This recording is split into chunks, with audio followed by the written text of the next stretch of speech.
Astaghfirullah. Bismillahirrahmanirrahim. Assalamualaikum warahmatullahi wabarakatuh. Assalamualaikum. Alhamdulillah wassalatu wassalamu ala Rasulillah wa ala alihi wa sahbihi wa mawalah wa la hawla wa la quwwata illa billahi wa ba'd.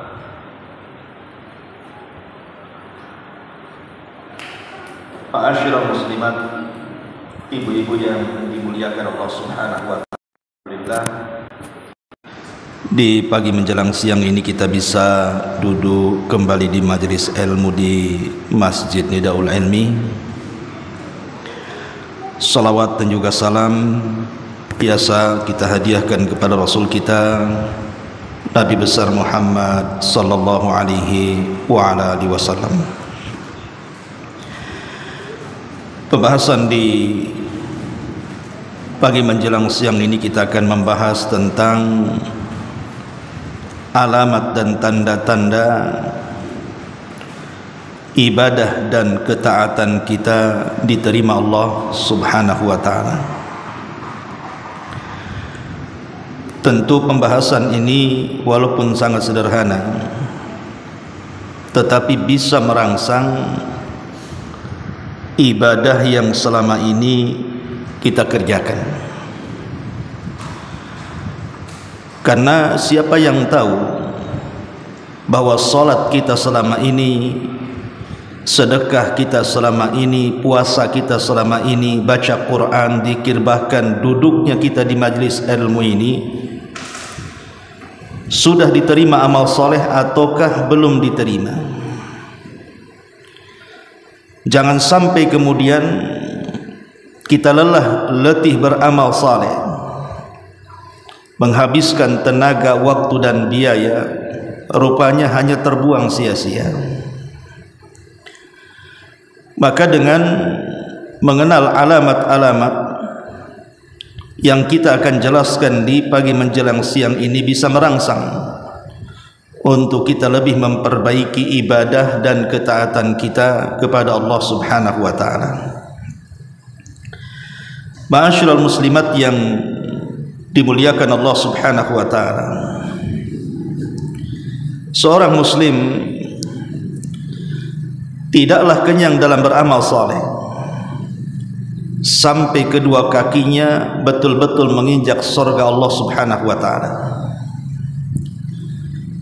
Karena itulah yang dirindukan semua manusia, mati masuk surga.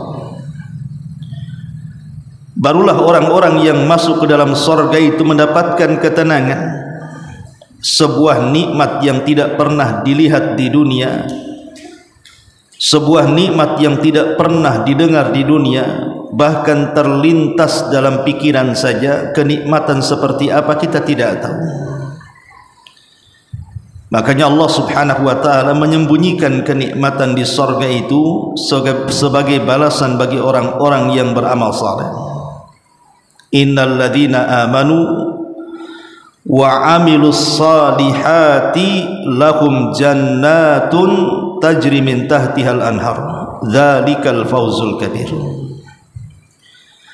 Orang-orang yang beriman dan juga beramal saleh, bagi mereka sorga-sorga yang mengalir di bawahnya sungai-sungai, dan itulah kesuksesan yang besar. Karena hakikat kesuksesan di dunia itu bukan sukses yang hakiki. Sekaya apapun manusia ada batasnya. Boleh jadi dia yang meninggalkan kekayaan atau kekayaan yang meninggalkan dia. Setinggi apapun pangkat, jabatan dan kedudukan di dunia ada waktu turunnya. Bisa jadi jabatan yang meninggalkannya atau dia yang meninggalkan jabatan itu. Bahkan sesehat apapun manusia, kesehatan di dunia ini ada limitnya. Terkadang kesehatan yang meninggalkan dia atau dia yang meninggalkan kesehatan. Karena semua kenikmatan dunia itu hanya semu belaka. Ada batas waktu yang ditentukan yang disebut dengan ajal.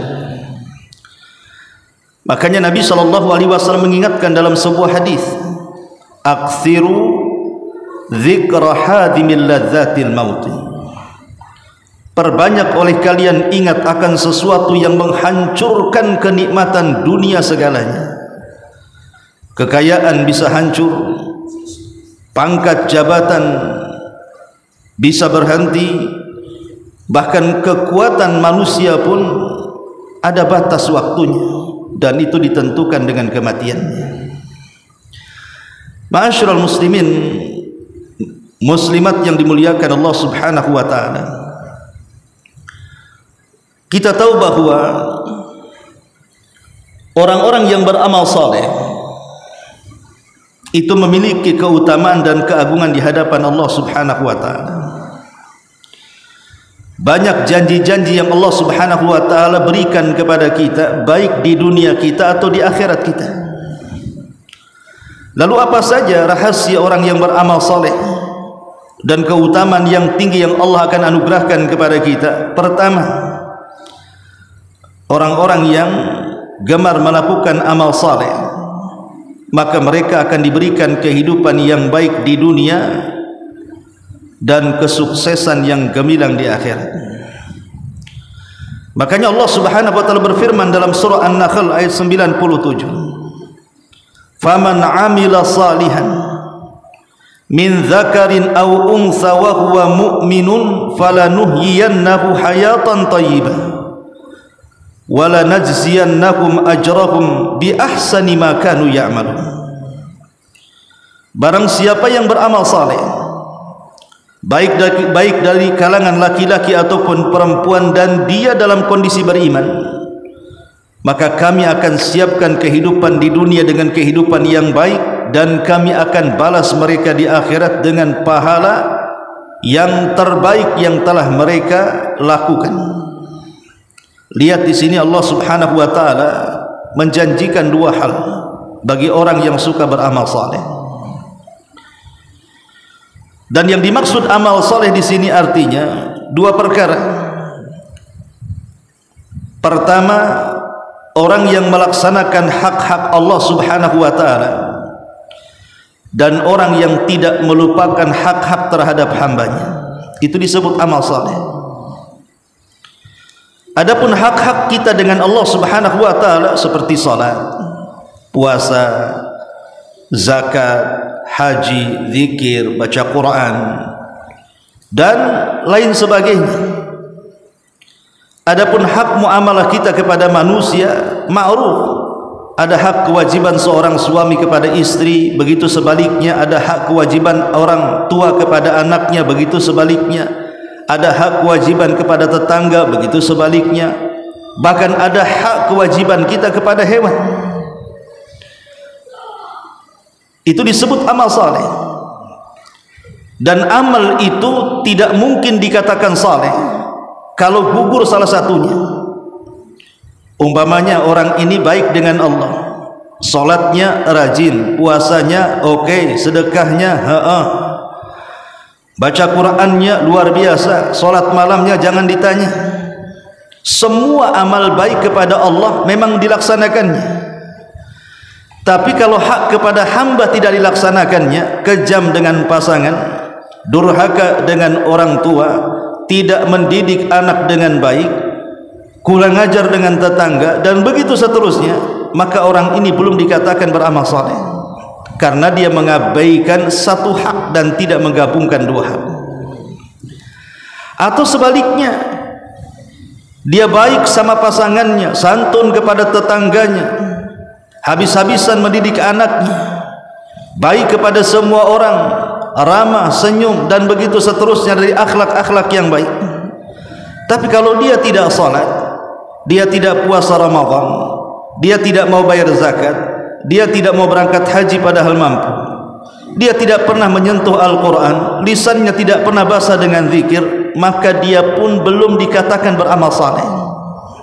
Karena saleh itu artinya baik dengan Allah dan baik dengan hamba-hamba Allah Subhanahu wa taala. Itulah yang disebut dengan amal saleh. lah orang-orang yang berusaha untuk beramal saleh, baik hubungan dia dengan Allah yang disebut dengan hablum minallah, dan baik dengan hubungan manusia yang disebut dengan hablum minan nas, maka itulah orang-orang yang akan mendapatkan kebaikan di dunia dan kesuksesan di akhirat. Ini yang pertama.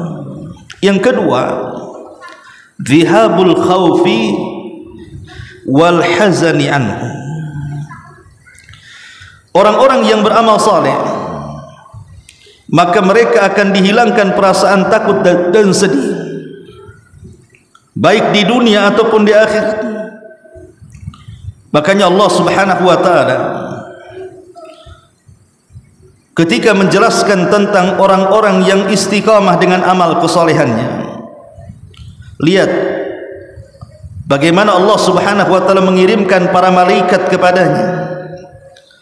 Allah Subhanahu wa taala berfirman, innal ladzina qalu rabbuna Allah thumma istaqamu tatanazzalu alaihimul malaikatu alla takhafu wa la tahzanu wa abshiru bil jannati allati kuntum tu'adun. Allah Subhanahu wa taala berfirman, barang siapa yang mengatakan Rabb kami Allah, kemudian dia istiqamah dengan amal saleh, maka saat menjelang kematiannya malaikat rahmat datang membisikkan di telinganya, jangan takut, jangan sedih, karena sudah dijanjikan kabar gembira surga untukmu. Ulama tafsir mengatakan yang dimaksud jangan takut, artinya jangan takut dari perkara-perkara yang menakutkan di dunia, dari perkara-perkara yang menakutkan di alam kubur, dari perkara-perkara yang menakutkan di padang mahsyar. Orang-orang yang istiqamah dengan amal salehnya, maka dia tidak akan merasa takut di dunia, bahkan tidak akan merasa takut di alam kubur dengan azabnya, bahkan tidak akan merasakan takut di padang mahsyar dengan segala kengeriannya. Dan yang kedua, dia tidak akan merasa bersedih hati, sekalipun dia saat mungkin sebelum meninggal ada kekhawatiran dengan keluarganya, ada kekhawatiran dengan anak-anaknya, ada kekhawatiran dengan orang tuanya, ada kekhawatiran dengan harta dan juga pasangannya. Tetapi Allah menjanjikan jangan pernah khawatir, dengan jangan bersedih hati, karena orang-orang yang ditinggalkannya akan dijaga Allah.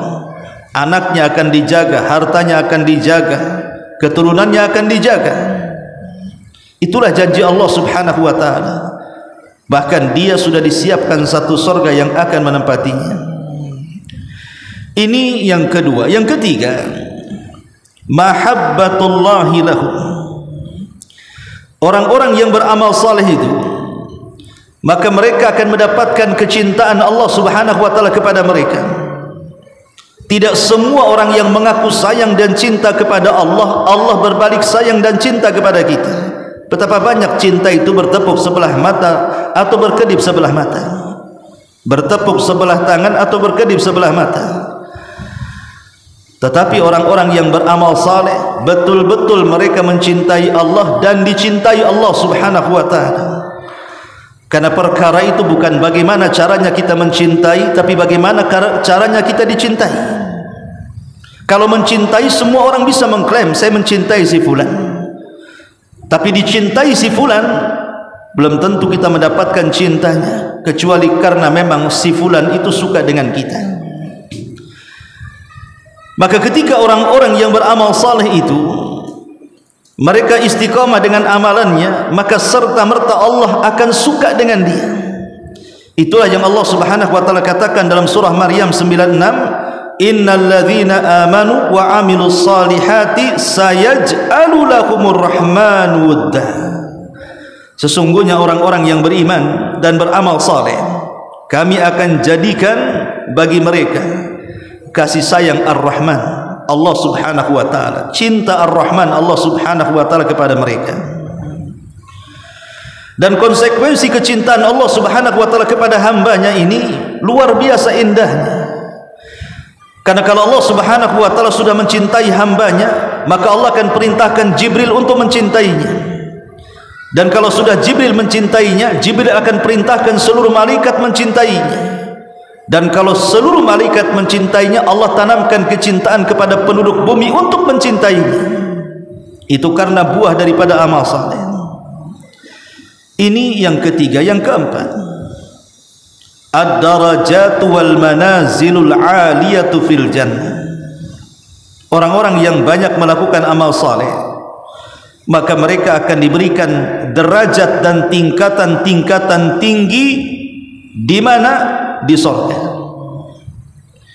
Siapa yang tidak ingin masuk ke dalam sorga dan mendapatkan tingkatan yang tinggi di sorga? Karena sorga itu sifatnya darajat, semakin tinggi semakin indah, semakin tinggi tak terbayang kenikmatannya. Makanya Allah Subhanahu wa taala berfirman dalam surah Toha 75, wa min ayatihi mu'minan qad amila salihati faulaika lahumud darajatul ula. Dan dari tanda-tanda kekuasaan Allah, seorang mukmin ketika dia banyak melakukan amal kesolehan, maka mereka akan mendapatkan tingkatan-tingkatan yang sangat tinggi. Maksudnya di mana? Di surga. Ma'asyiral muslimin, muslimat yang dimuliakan Allah Azza wa Jalla, lebih daripada itu, bukan hanya sekedar masuk surga, kemudian ditempatkan di tempat yang tinggi di surga, tapi mereka pun mendapatkan ridwanullahi azza wa jalla, redha-Nya Allah Subhanahu wa taala. Dan ini kenikmatan yang paling tinggi, puncak segala kenikmatan di surga, redha-Nya Allah kepada kita. Sebab kalau Allah Subhanahu wa taala tidak redha kepada kita, orang yang sudah masuk surga saja bisa dikeluarkan. Lihat Adam, dia sudah masuk surga, tapi karena kelancangannya dia memakan buah larangan, Allah pun tidak redha, Allah keluarkan Adam dari surga. Makanya bukan hanya sekedar masuk ke dalam surga dan mendapatkan tingkatan tinggi di surga, tapi lebih daripada itu mendapatkan redha-Nya Allah, supaya ketika kita masuk surga Allah tidak akan pernah murka selamanya. Ketika Allah tidak murka selamanya, maka tidak mungkin kita dikeluarkan dari surga. Dan keredaan Allah puncaknya adalah kita mampu memandang wajah Allah Subhanahu wa taala, dan ini puncak kenikmatan, mampu memandang wajah Allah setiap hari di surga. Ma'asyiral muslimat yang dimuliakan Allah Azza wa Jalla, tentu ini di akhirat. Adapun di dunia, orang yang beramal saleh, mereka akan mendapatkan si'atur rizki fid dunya wal akhirah. Allah akan luaskan rizkinya di dunia dan rizkinya di akhirat. Allah Subhanahu wa taala berfirman dalam surah Al-Hajj ayat 50, "Falladzina amanu wa amilus salihati lahum maghfiratun wa rizqun karim." Orang-orang yang beriman, orang-orang yang beramal saleh, maka bagi mereka akan mendapatkan ampunan dan rizki yang luas dari Allah Subhanahu wa taala, zat yang maha karim. Dan Nabi SAW mengatakan dalam hadis Anas ibn Malik radhiyallahu an, innal kafira idza amila hasanatan ut'ima biha tu'mah minad dunya, ut'ima biha tu'matun minad dunya, wa ammal mu'min fa innallaha yaddakhiru lahu hasanatihi fil akhirati wa yu'qibuhu rizqan fid dunya ala ta'atihi. Lihat bagaimana sabda Nabi ini, Bu. Sesungguhnya orang kafir kalau dia beramal saleh, maka dia akan diberikan rizki hanya sebatas rizki dunia. Jadi kalau ada orang kafir dia sedekah, sedekah orang kafir tidak sia-sia, tetap Allah akan balas berlipat ganda dari pahala dari sedekahnya. Mungkin hartanya bisa bertambah, tapi hanya sebatas di dunia. Kalau ada orang kafir bersilaturahim, berbaik kepada kerabatnya, kepada teman-temannya, boleh jadi mungkin bukan hanya usianya akan dipanjangkan, rizkinya akan diluaskan, ya, tapi hanya sebatas di dunia. Tetap orang kafir kalau berbuat baik itu dapat balasan, tapi di dunia saja. Kebaikan balasan orang kafir itu hanya sebatas dunia, tidak akan dibawa sampai ke akhirat. Tapi lihat kata Nabi SAW, adapun seorang mukmin, maka sesungguhnya Allah Subhanahu wa taala telah menyimpan kebaikan-kebaikannya untuk kelak diraih di akhirat. Tetapi walaupun demikian, tetap di dunia akan diberikan rizki sesuai dengan ketaatan dia kepada Allah Subhanahu wa taala. Di dunia tetap diberikan rizki, di akhirat dia mendapatkan tabungan besar dan tidak ada balasan yang pantas kecuali surga. Ini juga di antara fadilah amal saleh. Kemudian juga di antara fadilah amal saleh adalah takfirus sayyiati wa islahul badi. Orang yang banyak melakukan amal saleh itu, maka kesalahannya akan dihapuskan Allah. Bahkan cara berfikirnya akan dijernihkan Allah Azza wa Jalla. Allah Subhanahu wa taala berfirman, "Walladzina amanu wa amilus salihat wa aminu bima nazzala ala Muhammadin wa huwal haqqu min rabbihim kaffara anhum sayyi'atihim wa aslaha balahum." Orang-orang yang beriman dan beramal saleh serta mereka beriman dengan apa yang diturunkan kepada Muhammad dan itu sebuah kebenaran dari Rabb mereka, Allah akan hapuskan kesalahan-kesalahan mereka dan Allah perbaiki kondisi mereka.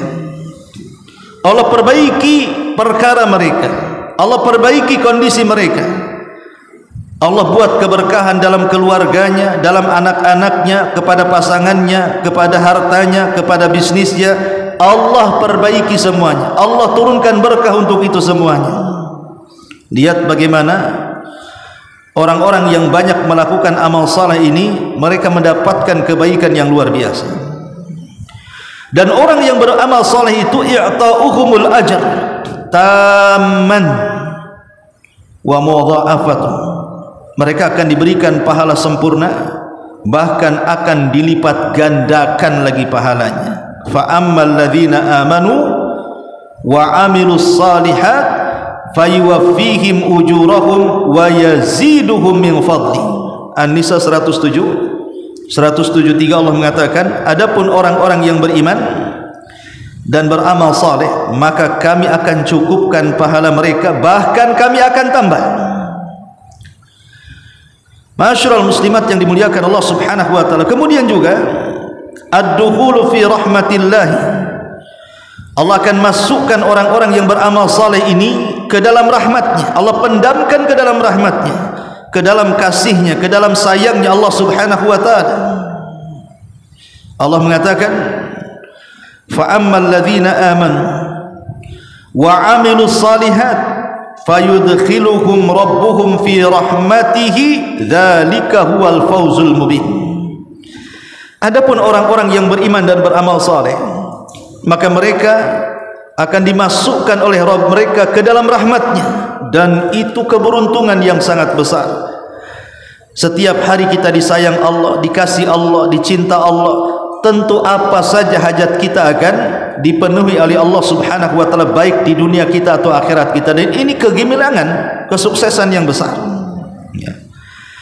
Bahkan orang-orang yang banyak beramal saleh, mereka akan diberikan al-istikhlaf wa tamkin fil ardi, kedudukan dan kemantapan kedua kakinya untuk menginjak bumi.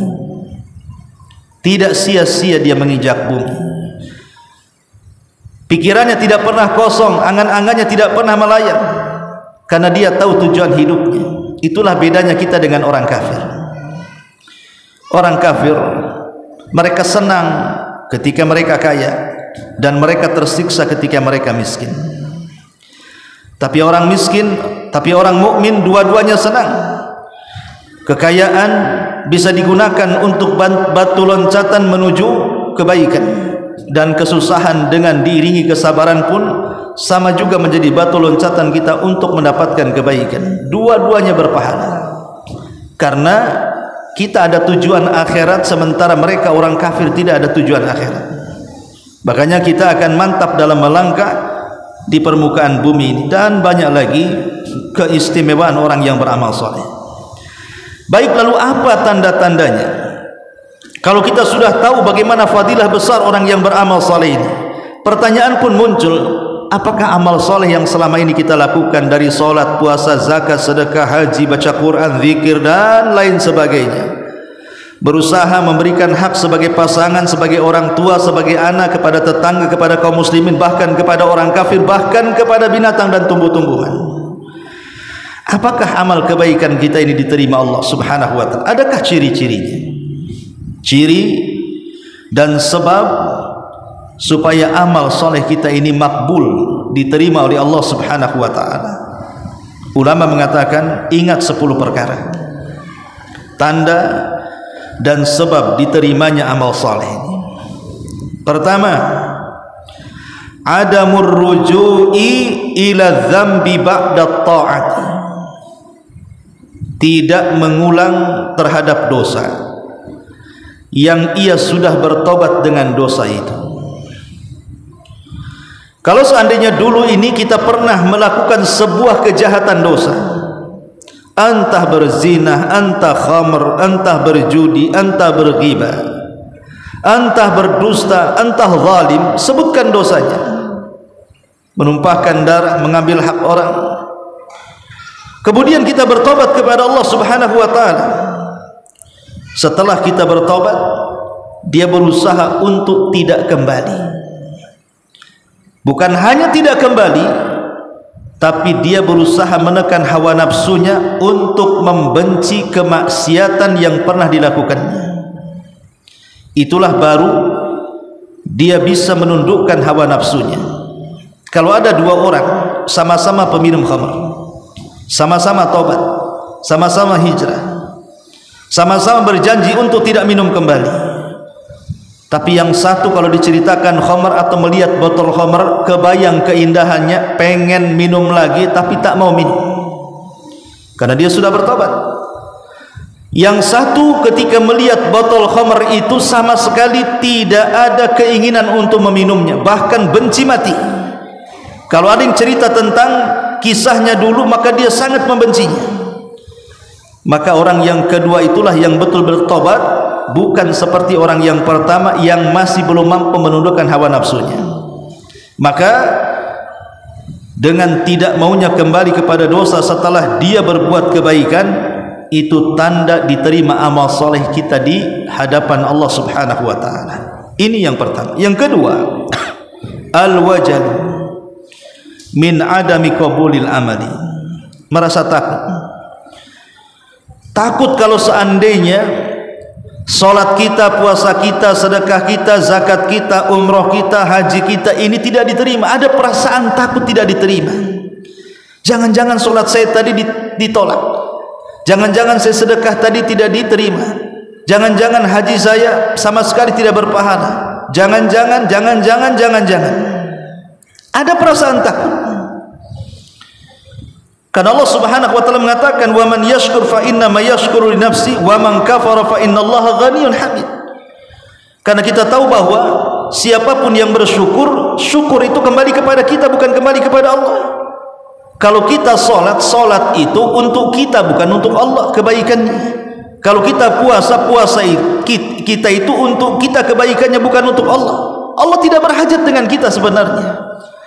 Sekalipun satu dunia kufur tidak akan mengurangi kekuasaan Allah. Sekalipun manusia beriman tidak mungkin menambah kekuasaannya. Karena Allah tidak berhajat dengan kita, kita yang berhajat dengan Allah. Sehingga takut kalau seandainya Allah tidak menerima. Seperti kita memberikan hadiah kepada orang yang sudah kaya raya, yang ada semua padanya, kemudian kita datang ke rumahnya memberikan hadiah, kita bingung apa yang harus kita hadiahkan. Kita kasih hadiah makanan, mereka lebih banyak makanan. Kita hadiahkan barang, mereka lebih punya barang. Ada kekhawatiran ditolak.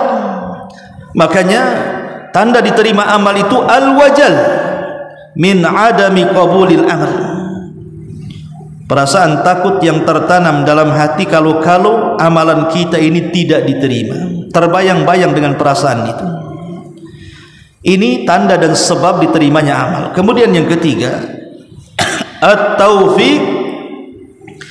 at-taufiqu ila a'malin salihatin ba'dah, diberikan taufik hidayah untuk banyak melakukan amal saleh setelah dia melakukan amal saleh yang lainnya. Jadi kalau dia sudah melaksanakan solat wajib, dia kepengen melaksanakan solat sunnah. Kalau dia sudah menunaikan zakat, dia pengen sedekah. Kalau dia sudah haji, dia pengen umrah. Kalau dia sudah puasa Ramadan, dia pengen puasa-puasa yang lainnya dari puasa-puasa sunnah. Dan dia pun tambah, kalau umpamanya biasa baca Quran sehari selembar, dia pengen kalau bisa 1 juz. Kalau biasa berzikir hanya beberapa kalimat dalam sehari, kalau bisa ribuan kalimat kita ucapkan. Pokoknya rindu untuk mengamalkan amal saleh setelah melakukan amal saleh. Sebagaimana Allah mengatakan, fa idza faraghta fansab, apabila engkau selesai melakukan amal saleh, maka segeralah melakukan amal saleh yang lainnya. Rindu untuk melakukan banyak kebaikan, maka itu diantara taufik yang menunjukkan tanda dan sebab diterimanya amal saleh. Ini yang ketiga. Yang keempat, istisgharul amali wa adamul ujubi wal ghururi, merasa kecil amalan yang kita lakukan. Dia tidak ujub dan tidak tertipu dengan amalannya.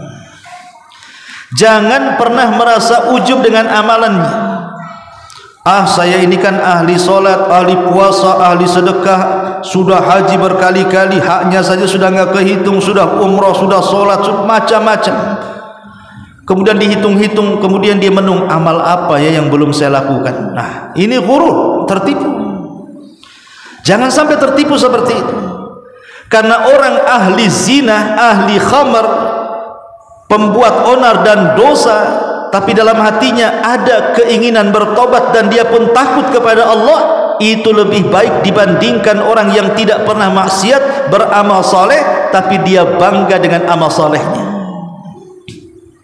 Ingat bu, ahli maksiat yang takut kepada Allah masih lebih baik dibandingkan ahli ibadah yang sombong, yang ujub. Lihat Adam dengan iblis. Adam alaihi salatu wassalam merasa bersalah, sehingga dia terus merengek kepada Allah subhanahu wa ta'ala agar diampuni dosanya. Dia takut kalau seandainya maksiatnya tidak terampuni. Sementara iblis, mentang-mentang dia ahli ibadah, hidup di alam para malaikat, dia ujub di hadapan Allah, merasa lebih baik dibandingkan Adam. Apa yang terjadi? Iblis dikutuk sampai hari kiamat, Adam diampuni dosa-dosanya. Maka jangan pernah merasa aman. Apa sih yang belum saya lakukan? Semua sudah saya lakukan. Ini merasa ujub. Siapa dia? Dia kan junior saja, itu baru hijrah itu. Siapa tahu dia punya amalan yang kita tidak punya. Jangan remehkan. Jangan menganggap senioritas dalam hijrah. Saya sudah lama nih ngaji 10 tahun. Itu si Ummahat itu baru kemarin sore itu. Mungkin ngaji pun tak becus. Hadir aja kayak puasa Daud, kadang hadir kadang enggak. Jangan meremehkan orang. Boleh jadi dia punya amalan yang ibu tidak punya. Boleh jadi dia sedekah, mungkin 1 kali sedekah ikhlas yang kita tidak pernah sedekah ikhlas.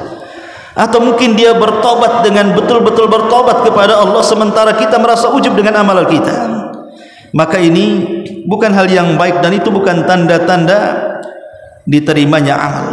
Jadi tanda-tanda diterimanya amal merasa kecil amalan kita di hadapan Allah subhanahu wa ta'ala dan tidak ujub serta tertipu dengan amalannya. Yang kelima, hubbut ta'ati wa kurhul maksiyati. Entah kenapa dia suka melakukan ketaatan, dan kalau melihat maksiat itu benci mati. Pokoknya kalau melihat ahli ibadah senang dia, tapi kalau melihat ahli maksiat bencinya luar biasa. Lah ini kadang-kadang tidak tertanam pada diri-diri kita, terutama yang sudah sering hadir di majelis ilmu. Kadang gara-gara gesekan sedikit benci, kemudian mulai menggibah, pada kesalahannya tak banyak, tapi sama tetangganya yang ahli maksiat lebih sopan, tetapi kepada kawan ngajinya yang sudah jelas-jelas hijrahnya dia lebih keras. Harusnya memang kita tidak boleh membenci orangnya yang bermaksiat, maksiatnya yang kita benci, tapi orang yang berbuat baik itu kita harus mencintai kebaikan dan orangnya. Jadi dia dapat nilai plus kalau ada satu orang berbuat baik, maka kita harus mencintai orangnya dan kebaikannya. Tapi yang satunya ahli maksiat, kita tidak boleh membenci orangnya, tapi maksiatnya kita harus benci. Ma'asyiral muslimat yang dimuliakan Allah Subhanahu wa taala, makanya orang yang kecanduan melakukan amal saleh dan benci kemaksiatan, maka itu di antara alamat dan sebab diterimanya amal di hadapan Allah. Innal alladzina amanu wa tatma'innu qulubuhum bi dzikrillah, ala bi dzikrillah tatma'innul qulub. Orang-orang yang beriman, mereka tenang hatinya dengan mengingat Allah. Dan ingatlah, dengan mengingat Allah hati-hati kita akan tenang. Maknanya kita tenang ketika kita beribadah, dan kita tidak tenang ketika kita melihat kemaksiatan atau saat berbuat maksiat. Kemudian yang keenam, ar-raja'u wa kasratud du'ai. Banyak-banyak mengharap, banyak-banyak berdoa kepada Allah Subhanahu wa taala. Lihat para ulama salaf, kalau mereka luput satu amalan, maka mereka akan ganti amalan itu supaya minimalnya seimbang atau lebih. Contoh Abdullah bin Umar radhiyallahu anhuma, kalau dia tertinggal sholat jamaah isya, maka dia akan hidupkan malam itu untuk qiyamul lail sebagai penebusan kenapa dia sampai telat sholat jamaah. Begitu para sahabat. Kalau sampai meninggalkan satu ibadah yang menurut dia sangat penting, dia akan ganti dengan ibadah yang lain. Lihat seorang sahabat, Abu Talha radhiyallahu anhu, dia pernah sholat sunnah di kebunnya. Kemudian dia terganggu dengan suara kicauan burung yang ada di atas pohon kurma. Tidak khusus sholatnya karena suara burungnya berisik. Maka selepas sholat sunnah, dia datang kepada Rasul dan mengatakan, ya Rasulullah, aku sedekahkan kebun itu untukmu. Bayangkan, gara-gara dia sholat terganggu dengan burung yang ada di kebunnya, disedekahkan kebunnya. Kalau ibu kan enggak kan begitu ya. Kalau terganggu suara burung, ditangkap burungnya. Mana mau menyedekahkan kebunnya, apalagi kebun satu-satunya. Tapi begitu para sahabat, mereka akan mengganti amalan-amalan yang luput dengan amal-amal yang lainnya, karena mereka mengharap kepada Allah bahwa amal solehnya diterima, dan berdoa kepada Allah jangan sampai kemudian amal solehnya tidak diterima. Bayangkan Ibrahim alaihi salatu wassalam saat dia membangun Ka'bah. Yang memerintahkan membangun Ka'bah itu Allah, yang membimbing Ibrahim membangun Ka'bah Allah. Setelah selesai membangun Ka'bah, sudah jelas pasti diterima amalannya, karena Allah yang membimbingnya, Allah yang memerintahkannya. Tapi Ibrahim masih merasa takut kalau seandainya jasanya kepada Allah tidak diterima. Makanya dia berdoa, Rabbana taqabbal minna innaka antas sami'ul alim. Ya Allah, terimalah, katanya, hasil jerih payahku, jasaku membangun Ka'bah ini. Takut tidak diterima, pada Allah yang memerintahkan, Allah yang membimbingnya. Kalau sekelas Ibrahim memiliki amal besar membangun Ka'bah, takut tidak diterima oleh Allah, apalah kita dengan Nabi Ibrahim. Maka kita harus lebih banyak berdoa kepada Allah agar setiap amal saleh kita diterima. Kemudian yang nomor 7, at-taisiru li-ta'ati wal ib'adu anil ma'siyati. At-taisir li-ta'ati, dia berusaha untuk menyederhanakan ketaatan, mudah melakukan ketaatan. Dia tidak menganggap perkara berat itu sulit di mata dia. Dia akan sederhanakan sesederhana mungkin, dan dia yakin bisa melakukannya. Pokoknya dia mempermudah dirinya sendiri untuk melakukan amal saleh. Dengan cara apa? dia berusaha melahirkan dari satu amalan ke amalan yang lainnya. Umpamanya dia sudah bisa melaksanakan solat 5 waktu, dia akan berusaha untuk melaksanakan rawatibnya. Kemudian dia akan berusaha melangkah ke duha. Kalau sudah dia bisa melaksanakan solat sunnah di siang hari, maka dia akan melangkah ke qiyamul lail. Dan begitu seterusnya. Dia akan berusaha melahirkan dari satu amal soleh ke amal soleh berikutnya, untuk memudahkan ketaatannya kepada Allah Subhanahu wa ta'ala. Karena sesuatu yang biasa akhirnya terbiasa dan menjadi luar biasa. Awalnya solat malam berat, tapi karena dibiasakan akhirnya jadi terbiasa. Kalau sudah terbiasa akhirnya jadi luar biasa. Orang yang laparan, sulit untuk puasa, memang pada awalnya tersiksa, akhirnya jadi biasa, kemudian terbiasa, akhirnya jadi luar biasa. Begitulah seseorang menuntun untuk dekat dengan Allah. Di awal dari memaksakan diri, kemudian membiasakan, akhirnya terbiasa dan menjadi luar biasa. Kemudian yang nomor 8, hubbus salihin wa bughdu ahlil ma'asi. Senang dengan orang-orang baik. Senang dengan orang-orang baik. Seperti ibu ini kan satu kelompok, satu jamaah, ngaji di sini atau ngaji di tempat lain, senang dengan kawan-kawannya yang ngaji. Dan kayaknya kalau orang-orang yang bermaksiat di luar suka gibah, suka, pokoknya ibu benci. Ah, ini majelis apa ini katanya, bagus kita ngaji aja jelas katanya. Ini majelis apa ini, semua gibah, semua namimah, semua merendahkan orang, melihat aurat orang. Ah, ini nggak beres ini tidak benar. Benci dia dengan kemaksiatan, dan dia merasa tenang kalau berada di majelis ilmu, kemudian di sekelilingnya orang-orang yang baik. Itu tanda-tanda diterima amal tuh.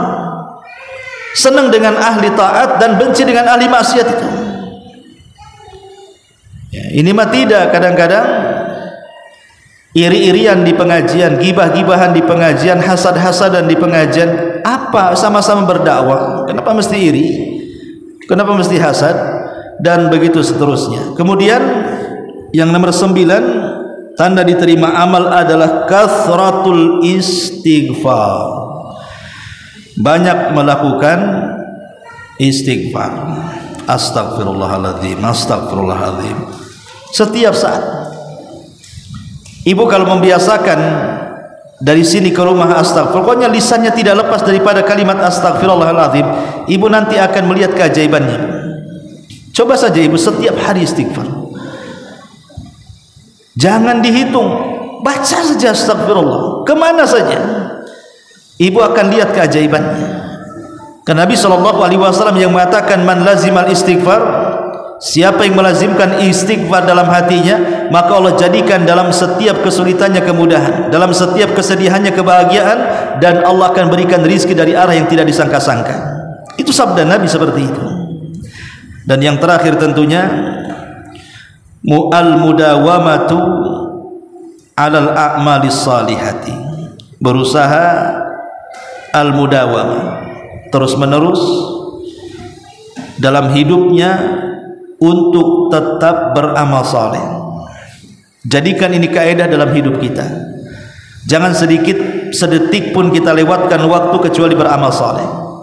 Capek baca Quran bisa berzikir, capek berzikir bisa berdakwah lewat medsos, capek berdakwah bisa sholat, capek sholat bisa berwudu, capek wudu bisa bersilaturahim, capek bersilaturahim bisa birrul walidain, dan begitu seterusnya, bersambung-sambung.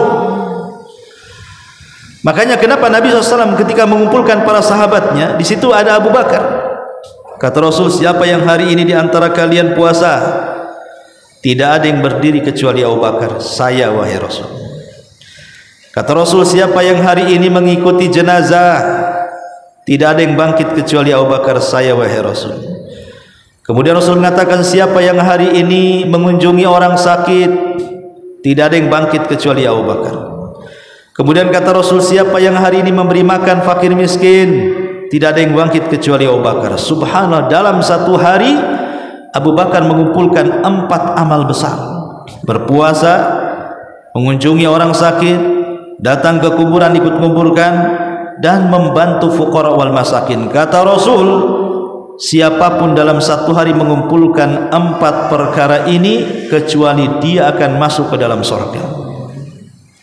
Minimalnya satu hari carilah 4 amalan yang bisa mengangkat derajat kita, amalan-amalan besar, 4 saja. Selain yang wajib tentunya sholat, itu kan wajib, itu sudah jelas. Selain yang wajib, cari amalan-amalan minimalnya 4 amalan, karena Rasul siapapun yang terkumpul 4 perkara ini wajabat tahul jannah, maka dia dipastikan masuk surga. Inilah diantara 10 tanda dan alamat diterima ibadah dan amal soleh serta ketaatan kita kepada Allah Subhanahu wa taala. Wallahu a'lam bishawab. Baik, sebelum saya akhiri, barangkali ada yang mau bertanya, silakan.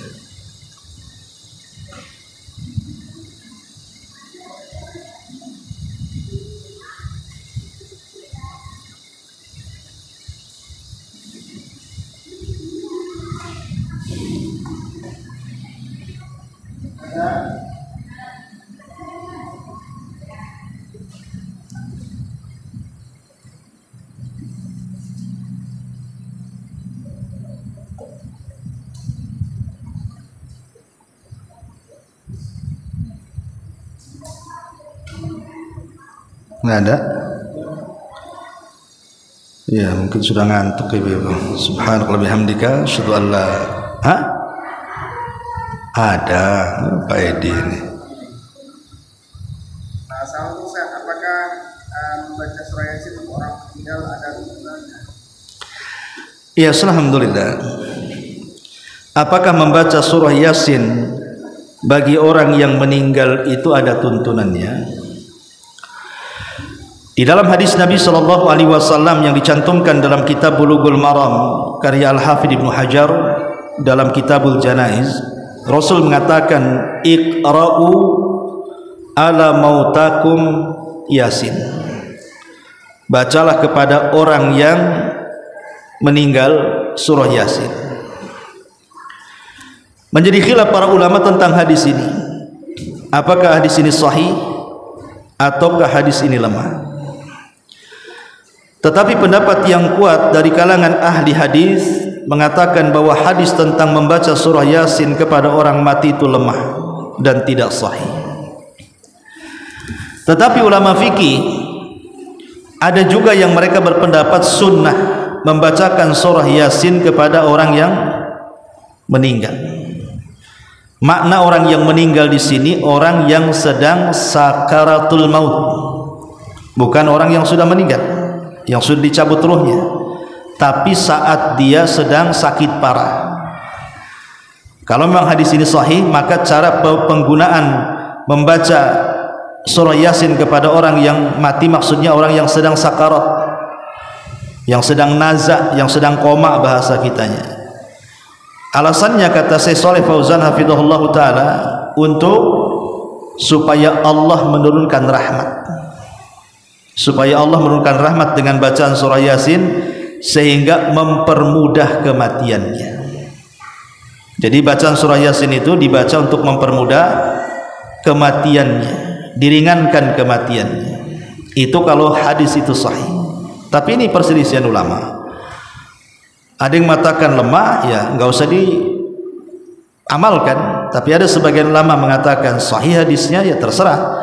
Tetapi penggunaannya bagi mereka yang menyunahkan membaca surah Yasin kepada orang mati, maksudnya orang yang sedang mengalami koma atau sakarat, alasannya untuk mengundang rahmat Allah supaya Allah meringankan kematiannya. Wallahu a'lam. Cukup Bu? Baik, kalau nggak ada, subhanallah bihamdika, asyhadu an la ilaha illa anta, astaghfiruka wa atubu ilaik. Allahu ta'ala alam. Assalamualaikum warahmatullahi wabarakatuh.